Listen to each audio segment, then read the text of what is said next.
io dia matetika azy arahana amin'ny banque iraisam-pirenena ihany koa ahafahantsika mahazo carte d'identité biométrique daholo maimaimpona ho an'ny fanjakana malagasy ho an'ny daholobe izay ho ataon'ny fanjakana malagasy. Carte d'identité biométrique io zany dia ho tanterahana manomboka amin'ity taon'ity ny tanjony ny fitondrana malagasy dia ao anatin'ireto roa taona ho avy reto dia anao enrôlement biométrique ny vahoaka malagasy rehetrarehetra manerana ny nosy izay 5 taona no miakatra.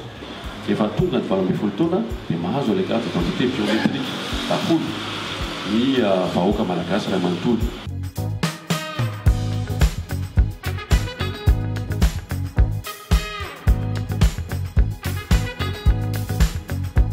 Eto amintsika dia fantatra anisan'ny étude izay nataon'ny Banque mondiale fa misy eo amin'ny 20 isanjato ny mponina eto Madagasikara ilay tsy manana identité. Izany hoe amin'ny resaka état civil tsy manana carte d'identité, tsy manana identification, tsy afaka misitraka ny ireo izy ity tolotra izay asa ny fanjakana malagasy.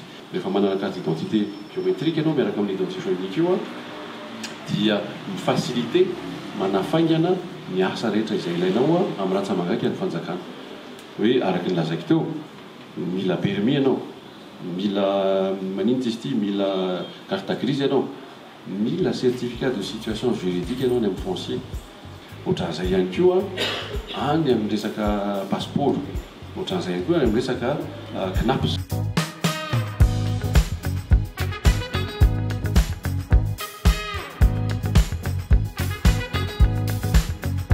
Identifiant unique anao io zany manaraka anao no voateraka ianao ka hatramin'ny fahafatesanao. Rehefa makany am-pianarana ianao dia iny no mitondra ny mombamomba anao.